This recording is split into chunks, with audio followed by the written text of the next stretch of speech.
Hi students, welcome to ఎకాని Venkatesh sir online classes. నేను మీ ఎకాని వెంకటేష్ సార్ని. మొదటిసారిగా మన యూట్యూబ్ ఛానల్ చూస్తున్న ప్రతి ఒక్క ఆస్పిరెంట్ కూడా మన ఛానల్ని ఇంతవరకు ఎవరైనా సబ్స్క్రైబ్ చేసుకోకుండా ఉంటే ఇప్పుడే సబ్స్క్రైబ్ చేసుకోండి. ఈ వీడియో కనుక మీకు నచ్చినట్లయితే మీ ఫ్రెండ్స్ అందరికీ కూడా ఈ వీడియో యొక్క లింక్ని షేర్ చేయండి. ఇప్పుడు ఆంధ్రప్రదేశ్ రాష్ట్రంలో 6వ తారీఖున డిఎస్సి ఎగ్జామినేషన్ అనేది మొదటి రోజు ముగిసింది. 6వ తారీఖున మార్నింగ్ సెషన్ ఒకటి ముగిసింది, ఆఫ్టర్నూన్ సెషన్ ఒకటి ముగిసింది. మార్నింగ్ సెషన్లో ఆల్రెడీ ఎన్ని బిట్స్ వచ్చాయి మనం నుండి అనేది నేను ఆల్రెడీ ఇంతకుముందు వీడియోలో క్లియర్గా చెప్పున్నా. ఇప్పుడు తర్వాత 6వ తారీఖున మధ్యాహ్నం సెషన్లో ఎన్ని వీడియోస్ వచ్చాయి, ఎన్ని బిట్స్ని జీకే అండ్ కరెంట్ అఫైర్స్ భాగంగా వచ్చాయి అనేది ప్రశ్న. ఇక్కడ నేను ఇంతకుముందే చాలా చెప్పాను, ప్రతి ఒక్క వీడియోలో చెప్తూనే వస్తున్నా మిత్రమా. నేను ఇచ్చేటటువంటి 1400 బిట్లను జీకే అండ్ కరెంట్ అఫైర్స్ బాగా చదవండి, వీటిని తప్ప ఈ సమయంలో ఇంకేమీ చదవద్దని నేను 100కు 100 సార్లు చెప్తూనే వస్తున్నా.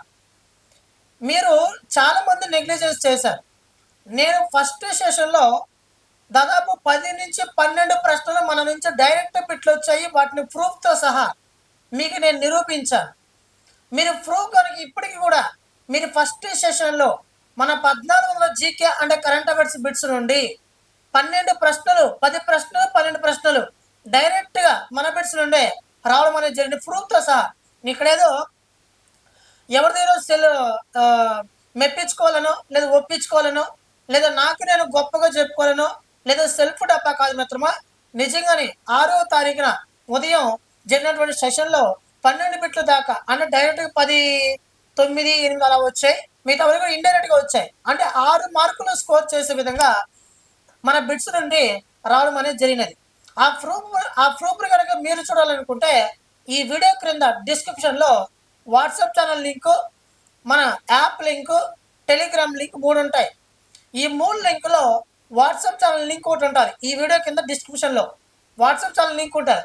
ఆ వాట్సాప్ ఛానల్ యొక్క లింక్ని క్లిక్ చేసి డైరెక్ట్గా మన వాట్సాప్ ఛానల్కి వెళ్తారు. వెళ్ళిన తర్వాత రైట్ సైడ్లో ఫాలో ఉంటుంది, ఫాలో కొట్టండి. అక్కడే బెల్ బటన్ ఉంటుంది, దాన్ని క్లిక్ చేస్తే నేను చేసే ప్రతి ఒక్క పోస్ట్ వస్తుంది. ఫస్ట్ సెషన్లో ఎన్ని క్వశ్చన్స్ వచ్చాయి మన 1400 GK and current affairs bits నుండి ప్రూఫ్తో సహా నేను సెండ్ చేస్తున్నా. నేను ఎవరికి చెప్పాల్సిన అవసరం లేదు, ప్రూఫ్తో సహా నేను సెండ్ చేస్తున్నా. రెండవ సెషన్లో మొదటి సెషన్లో ఏమో 12 బిట్ల దాకా వచ్చాయి, 12 బిట్ల దాకా వచ్చాయి.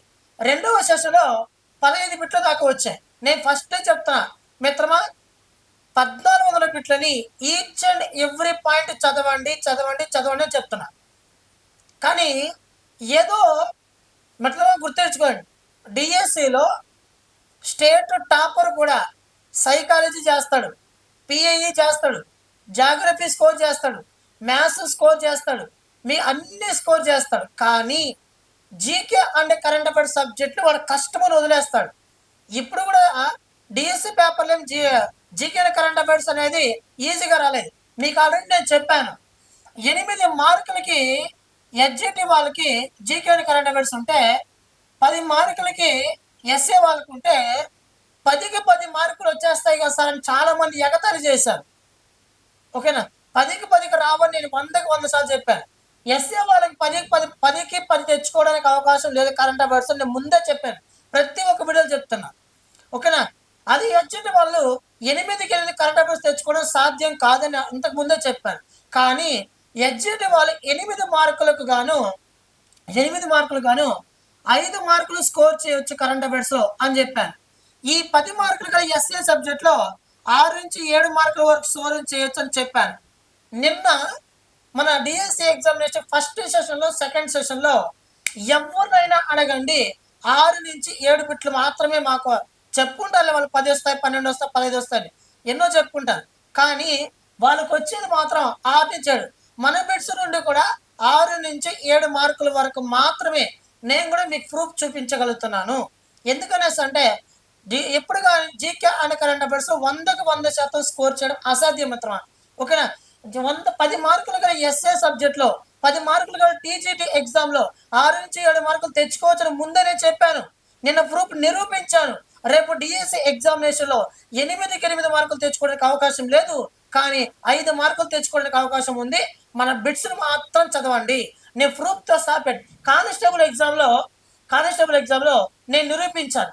ఎల్ఎల్బి ఎగ్జామ్లో ఎంట్రన్స్ ఎగ్జామ్ మన బిట్ నుంచి వచ్చాయి. మొన్న బిఈడి ఎగ్జామ్లో కూడా మన బిట్స్ నుండి వచ్చాయి. నిన్న మన ఆంధ్రప్రదేశ్ రాష్ట్రంలో విద్యా మంత్రిత్వ శాఖ నిర్వహించినటువంటి AP DSC examination first session second సెషన్లో మన 14 బిట్లు రావడం అనేది జరిగినాయి. ఈ 14 బిట్లు కూడా 1 వర్డ్ ఆన్సర్స్లో ఉంటాయి మిత్రమా, 1 లైన్లో ఉంటాయి. ఇప్పటి వరకు కరెంట్ అఫైర్స్ ముట్టుకొని వాళ్ళు కూడా ఒకసారి చదివితే గుర్తుండిపోయే విధంగా నేను ఈ 14 బిట్లు ప్రిపేర్ చేశాను. ఓకేనా? ఈ 14 బిట్లు కూడా ఎకానమీ వెంకటేశ్వర్ అనే ఆన్లైన్ యాప్లో మీకు ఉంటుంది మిత్రమా. డైరెక్ట్గా మీరు ప్లే స్టోర్కి వెళ్ళి యాప్ని డౌన్లోడ్ చేసుకొని ఈ 199 రూపీస్ 199 రూపాయలకే కోర్సు మేము పెట్టున్నా. 190 రూపాయలకే 99గా కోర్సు పెట్టున్నా. ఈ 190 రూపాయల గల కోర్సుని డైరెక్ట్గా పర్చేజ్ చేయండి. ఇవన్నీ కూడా 1 వర్డ్ ఆన్సర్ 1 లైన్లో ఉంటుంది. చాలా ఇంపార్టెంట్, మోస్ట్ ఇంపార్టెంట్.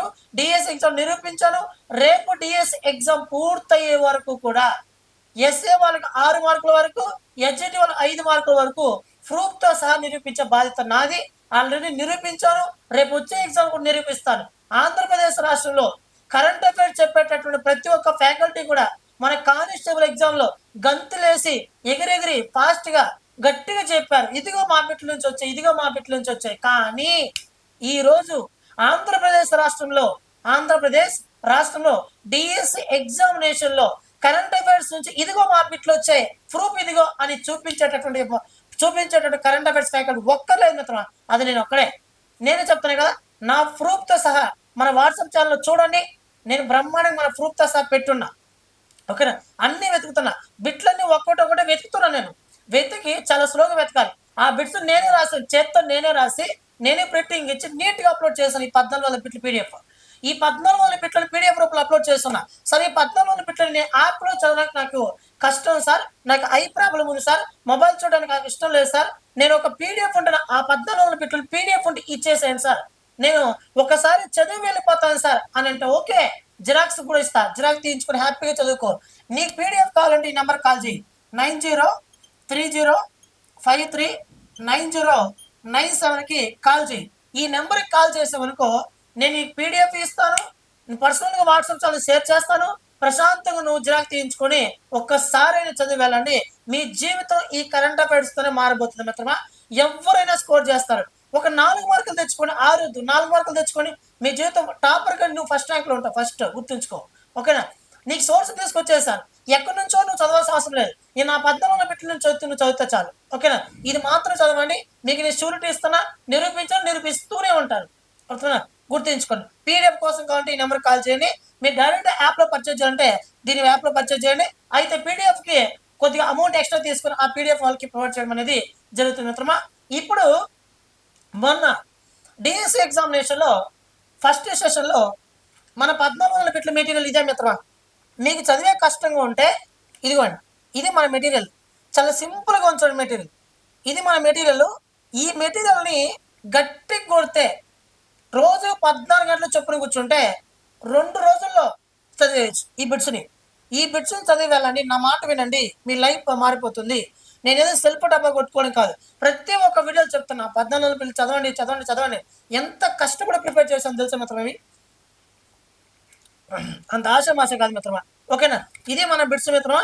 వీటిని చదివి వెళ్ళండి. మీరు కావాలంటే ఈ బిట్స్ యొక్క క్వాలిటీ క్వాలిటీ చూడండి ఒకసారి, ఓకేనా? ఇది ఈ ఒక్క మెటీరియల్, ఈ చిన్న మెటీరియల్ కూడా మీరు చదివేసుకోలేకపోతే ఛాయిస్లో వదలొద్దు. కరెంట్ అఫైర్స్ ఛాయిస్ వదలొద్దు. ఛాయిస్లో వదలొద్దు. నా మాట వినండి, మీ లైఫ్ బాగుంటుంది. 14 బిట్లు చదివిపోండి, ఓకేనా? ఎగ్జామ్స్ కూడా ఉన్నాయి మన యాప్లో, ఎగ్జామ్స్ కూడా రాయండి. ఎగ్జిట్ వాళ్ళకి ఇంకా సమయం ఎక్కువ ఉంది, దయచేసి వదిలేదు. నా మాట వినండి, ఓకేనా? సరే, ఇప్పుడు 6వ తారీఖున సెషన్ 2లో ఆఫ్టర్నూన్ సెషన్లో బిట్స్ అనేవి రావడం అనేది జరిగినది. ఆ బిట్స్ ఏమొచ్చాయనేసి అంటే కొన్ని మనకి ఆన్లైన్ ఎగ్జామ్ కాబట్టి 100కు 100% క్వశ్చన్స్ అనేవి రావు. ఎవరైనా పిల్లలు చెప్తే మనం తీసుకోగలం. నా స్టూడెంట్స్ రాశారు కాబట్టి వాళ్ళని ఫార్వర్డ్ చేసినటువంటి చెప్తున్నా నేను. ఇప్పుడు మొదటిది ఏమడిగాడు అనేసి అంటే పెన్నా నది ఎక్కడ పుట్టిందని అడిగాడు. ఇది జాగ్రఫీ పాయింట్ ఆఫ్ వ్యూ కాబట్టి నేను దీన్ని చెప్పదలుచుకోలేదు. పెన్నా నది ఎక్కడ పుట్టిందని అడిగాడు ఒకటి. రెండవది ఏమనేసి అంటే G20 సమావేశం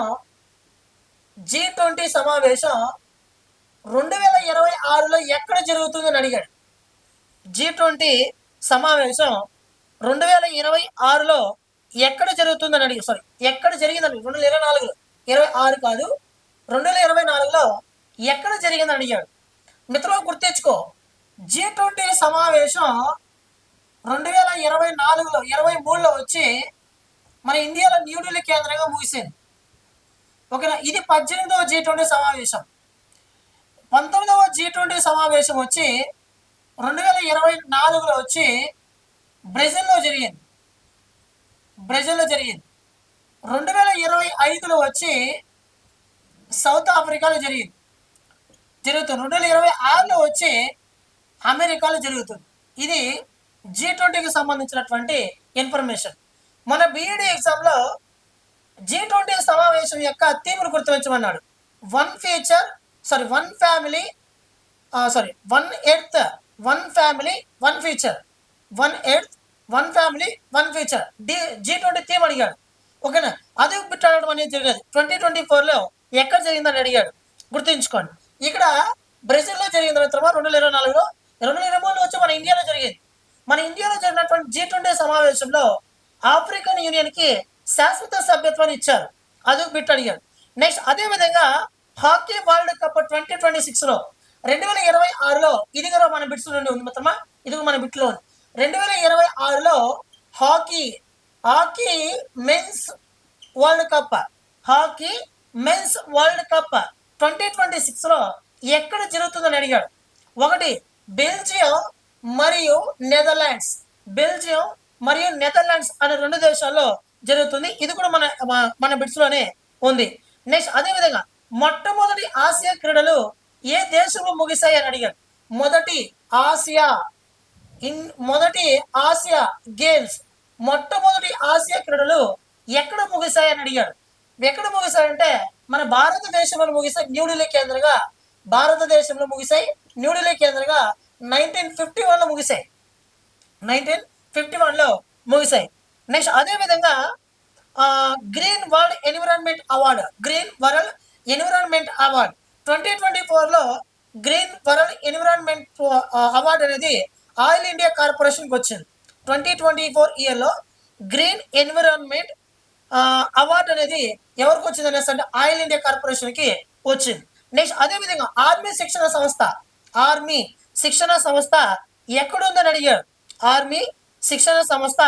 ఎక్కడుందని అడిగాడు. నేను మీ ప్రూఫ్తో సహా సెండ్ చేస్తున్నాను, కావాలంటే చూడండి. Army national defence college, national defence academy, national military academy వచ్చి డెహ్రాడూన్, నేషనల్ డిఫెన్స్ అకాడమీ వచ్చి కడక్ వాస్లా, నేషనల్ డిఫెన్స్ కాలేజ్ వచ్చి న్యూఢిల్లీలో. ఇదిగో మిత్రమా మన వాట్సాప్ ఛానల్లో నేను పోస్ట్ చేస్తున్నా, అర్థమవుతుందా. కాబట్టి నేషనల్ ఆర్మీ అకాడమీ ఎక్కడుందని అడిగాడు. ఇది న్యూఢిల్లీలో కేంద్రంగా పనిచేస్తుంది. ఇది కూడా మనకి ఇవ్వడం అనేది జరిగినది. ఇది కూడా మన బిట్స్లోనే ఉంది. నెక్స్ట్ అదేవిధంగా ప్రపంచంలో అత్యధిక వేడి ప్రాంతం ఏదని అడిగాడు. ఇది మన బిట్స్లో లేదు. నేనే చెప్తున్నా కదా, నిజాయితీగా ఒప్పుకుంటున్నా, మన బిట్స్లో ఇది లేదు. నెక్స్ట్ అదేవిధంగా నార్తిక్ దేశాలు లేని దేశం ఏదని అడిగాడు. ఇది కూడా మన బిట్లో లేదు, కాబట్టి నేను కూడా చెప్పదలుచుకోలేదు. యూనిసెఫ్ హెడ్ క్వార్టర్స్ అని అడిగాడు. యూనిసెఫ్ అంటే ఏమి? United nations international child education fund, emergency fund అంటే చిన్నపిల్లలకు సంబంధించినటువంటి అత్యవసర నిధి అంటాం. United nations international child emergency fund లేదా చిల్డ్రన్స్ ఎమర్జెన్సీ ఫండ్. దీని హెడ్ క్వార్టర్స్ ఎక్కడుందని అడిగాడు. ఎక్కడుంది అనేసి దీని హెడ్ క్వార్టర్స్ వచ్చి న్యూయార్క్లో ఉంది మిత్రమా. న్యూయార్క్. యునెస్కో హెడ్ క్వార్టర్స్ ఎక్కడ ఉంది? ప్యారిస్లో ఉంది. యునెస్కో హెడ్ క్వార్టర్స్ ప్యారిస్లో ఉంది. యుఎన్డిపి హెడ్ క్వార్టర్స్ ఎక్కడ ఉంది? మనకి న్యూయార్క్లో ఉంది. యునెస్కో హెడ్ క్వార్టర్స్ ఎక్కడ ఉంది? న్యూయార్క్లో ఉంది. అదేవిధంగా international court of justice headquarters the Hague, నెదర్లాండ్స్లో ఉంది. అదేవిధంగా యునైటెడ్ నేషన్స్ సెక్యూరిటీ కౌన్సిల్ ఎక్కడ ఉంది? న్యూయార్క్లో ఉంది. అదేవిధంగా యుఎన్ఓలో 6 విభాగాలు ఉన్నాయి. దాని గురించి కూడా నిన్న యుఎన్ఓలో 6 విభాగాలు ఉన్నాయి. ఒక విభాగం యునైటెడ్ నేషన్స్ జనరల్ అసెంబ్లీ, రెండవది యునైటెడ్ నేషన్స్ సెక్యూరిటీ కౌన్సిల్, మూడవది United nations economic and social council, United nations trusteeship council, United nations international court of justice, last ఇది సెక్రటేరియట్. దీంట్లో యునైటెడ్ యుఎన్ఓలో ఐక్యరాజ్య సమితిలో ఉన్నటువంటి 6 విభాగాలలో లేని విభాగం మీద కూడా దీంట్లో అడగడం అనేది జరిగింది. ఇది కూడా మన బిట్స్ లోనే ఉంది. Next Facebook CEO Mark Zuckerberg ఎవరో ఒక అతను ఉన్నాడు. మార్క్ జూకర్బర్గ్ ఎవరో అతను ఉన్నాడు. ఇది కూడా మన బిట్స్ లోనే ఉంది.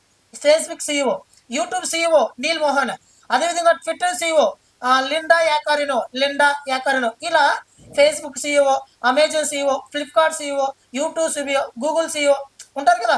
వీటి ప్రముఖ వ్యక్తులు అన్ని కూడా నేను మన యాప్ లో మన 1000 బిట్స్ లో మన 1400 బిట్స్ లో ఒక చోట నీట్ గా ఇచ్చినాను మిత్రమా. దాంట్లో సిఇఓ ఫేస్బుక్ సిఇఓ కూడా మీకు ఉంది. ఒకసారి చూడండి మిత్రమా. ఎన్నో రోజులు కష్టపడతా కానీ ఈరోజు నాకు ఈ పేరు దక్కింది కాదు మిత్రమా. నేను నిజంగా అనుకుంటానేమో ఏప్రిల్ 20వ తారీఖున నోటిఫికేషన్ వచ్చిన తర్వాత నేటి వరకు కూడా మీరైతే నిద్రపోలే కానీ నేనైతే రోజుకి 3 గంటల నిద్రపోయిన సమయాలు ఉన్నాయి మిత్రమా. నేనే చేస్తే రాసేవాడు, ఎవరికి ఇచ్చేవాడు కాదు. నెక్స్ట్ భారతదేశ అత్యున్నత న్యాయస్థానం సుప్రీంకోర్టు మొదటి ప్రధాన న్యాయమూర్తి ఎవరని అడిగాడు. ఇక్కడ భారతదేశ అత్యున్నత న్యాయస్థానం సుప్రీంకోర్టు మొదటి ప్రధాన న్యాయమూర్తి ఎవరైనా అంటే హెచ్జే కానియా అనే ఒక వ్యక్తి. సుప్రీంకోర్టు గురించి ఫస్ట్ సెషన్ లో కూడా అడిగాడు, రెండవ సెషన్ లో కూడా అడిగాడు. అంటే దీనికి అర్థం ఏంటంటే కమింగ్ డిఎస్ ఎగ్జామినేషన్ లో కూడా ఖచ్చితంగా ప్రశ్న ఉండొచ్చు అని అర్థం. అర్థమవుతుందా? గుర్తించుకోండి. సుప్రీంకోర్టు నిర్మాణం గురించి తెలియజేసిన భారత రాజ్యాంగ అధికరణ 124. సుప్రీంకోర్టు హెడ్ క్వార్టర్స్ ఎక్కడ ఉందనేసి అంటే న్యూఢిల్లీలో ఉంది. సుప్రీంకోర్టు తొలి ప్రధాన న్యాయమూర్తి హరిలాల్ జే కానియా అంటాం. హెచ్జే కానియా అనే ఒక వ్యక్తి. దీన్ని నిన్న రెండవ సెషన్ అడిగాడు. సుప్రీంకోర్టు ప్రస్తుత 52వ ప్రధాన న్యాయమూర్తి బిఆర్ భూషణ్ రామకృష్ణన్ గవాయ్. ఈ భూషణ్ రామకృష్ణన్ గవాయ్ అనే అతను ఎన్నో ప్రధాన న్యాయమూర్తి అంటే 52వ ప్రధాన న్యాయమూర్తి. ఈయన మే 14 బాధ్యత స్వీకరించాడు. మే 13న ఎవరు పదవీ కాలం ముగిసిందంటే సంజీవ్ ఖన్నా పదవీ కాలం ముగిసిందని గుర్తుంచుకోండి. ఓకేనా? ఇది మిత్రమా సుప్రీంకోర్టు పైన కూడా అడిగాడు. అదేవిధంగా సుప్రీంకోర్టుకి మొదటి మహిళా ప్రధాన న్యాయమూర్తిగా కాబోతున్న ఒక మహిళ జస్టిస్ నాగరత్నం. ఈమె ఇటీవల భారతదేశ అత్యున్నత న్యాయస్థానం సుప్రీంకోర్టు కొలీజియంలో చోటు దక్కించుకున్న మొట్టమొదటి మహిళా న్యాయమూర్తి రీసెంట్లీగా. గుర్తుంచుకోండి. ఇలాంటివి ఫోకస్ చేయండి. రైస్ బౌల్ ఆఫ్ ఇండియా అని ఏ రాష్ట్రం పిలుస్తాం? ఆంధ్రప్రదేశ్ రాష్ట్రం. ఫ్రూట్ బౌల్ ఆఫ్ ఇండియా వచ్చి హిమాచల్ ప్రదేశ్ రాష్ట్రం. కానీ రైస్ బౌల్ ఆఫ్ ఇండియా అని ఏ రాష్ట్రం పిలుస్తామంటే మన ఆంధ్రప్రదేశ్ రాష్ట్రాన్ని పిలుస్తాం. అర్థమవుతుందా? ఇవన్నీ కూడా దీంట్లో మన బిట్స్ లో లేనిది వచ్చి పెన్నా నది జన్మస్థానం ఎక్కడ? ఇది ఒక్కట్లేదు మిత్రమా. నెక్స్ట్ ఇది లేదు, అత్యధిక వేడి ప్రాంతం లేదు, నార్త్ దేశాలు లేనిది లేదు మిత్రమా. అంటే ఆన్లైన్ ఎగ్జామ్ కదా, బిట్స్ అన్ని కూడా మన కొంతమంది చెప్పారు. వీటిని కొన్ని నేను చూశాను, మాకు కొన్ని మనకు చెప్పారు కాబట్టి ఇది మిత్రమా. యుఎన్ఓ పైన బిట్టు కంపల్సరీ పడుతుంది చెప్తూనే పడింది. ఓకేనా? గుర్తించుకోండి మిత్రమా. ప్రూఫ్తో సహా నేను నిరూపించాను. మన వాట్సాప్ ఛానల్ జాయిన్ అవ్వండి. ఇప్పటికైనా మేల్కోండి. ఈ బిట్స్ చదివి వెళ్ళండి. ఇంత అద్భుతమైన అవకాశం ఎందుకు వదిలేస్తారు మిత్రమా? Questions GK and current affairs bit ఎక్కడ ఇస్తాడో మనకు తెలియదు. కానీ నేను మీకేం చెప్తున్నా, నేను ఇచ్చిన బిట్స్ చదవండి, ఇంకేం చదవద్దు అన్ని పదే కొట్టుకొని చెప్తున్నా. ఓకేనా? కొట్టుకొని చెప్తున్నా, ఇంత గుంచుకొని అరుచుకొని చెప్తున్నా. ఇవే చదవండి. ఎన్నో రాత్రులు నిద్ర మేలుకుంటే తప్ప ఈ బిట్స్ వచ్చింది కాదు మిత్రం. నాకు తెలిసి మిత్రం హార్డ్ వర్క్. చెప్పాను కదా, ఆంధ్రప్రదేశ్ రాష్ట్రంలో డిఎస్లో ఈ క్వశ్చన్ వచ్చింది, ఇదిగో నా నుంచి ప్రూఫ్ అని నిరూపించే వాళ్ళు ఎవరైనా ఉన్నారా? నేను నిరూపించాను. ఓకేనా? అర్థమవుతుందా? ఇదే నా ఉద్దేశం. ఏంటంటే స్టూడెంట్కి నా నుంచి ఎంత లాభం వచ్చింది. ఇంకోటి ఏమంటే చాలా మంది బిట్స్ సరిగ్గా చదవకుండా వాళ్ళ పాటికి వాళ్ళు వెళ్ళిపోతున్నారు. వెళ్ళిపోయి బిట్స్ని సరిగ్గా చదవకుండా వెళ్ళిపోయి మీ నుంచి బిట్స్ రాలేదు సార్ అని అనుకుంటున్నారు. ఓకేనా? అది చాలా తప్పు మిత్రమా. మీరు చదవలేదు. నేను ప్రూఫ్తో సహా బిట్స్ని, ఒక బిట్ కాదు అన్ని బిట్టుని ప్రూఫ్తో సహా పెడుతున్నా. వాటిని చదివి వెళ్ళండి, ఖచ్చితంగా చదివి వెళ్ళండి. ఓకేనా? మళ్ళీ చెప్తున్నా, రేపు మళ్ళీ ఇదే వీడియో ఇక్కడే మరొక వీడియోతో ప్రూఫ్‌తో సహా నిరూపిస్తా రేపు సెషన్‌లో. ఓకేనా? DS examination. Thank you so much మిత్రమా. మీ ఫ్రెండ్స్‌కి లింక్ షేర్ చేయండి. మన యాప్‌ని డౌన్లోడ్ చేసుకోండి. డైరెక్ట్‌గా సరే చూసుకోండి. ఓకేనా? ఓకే మిత్రమా. థ్యాంక్ యూ సో మచ్ మిత్రమా.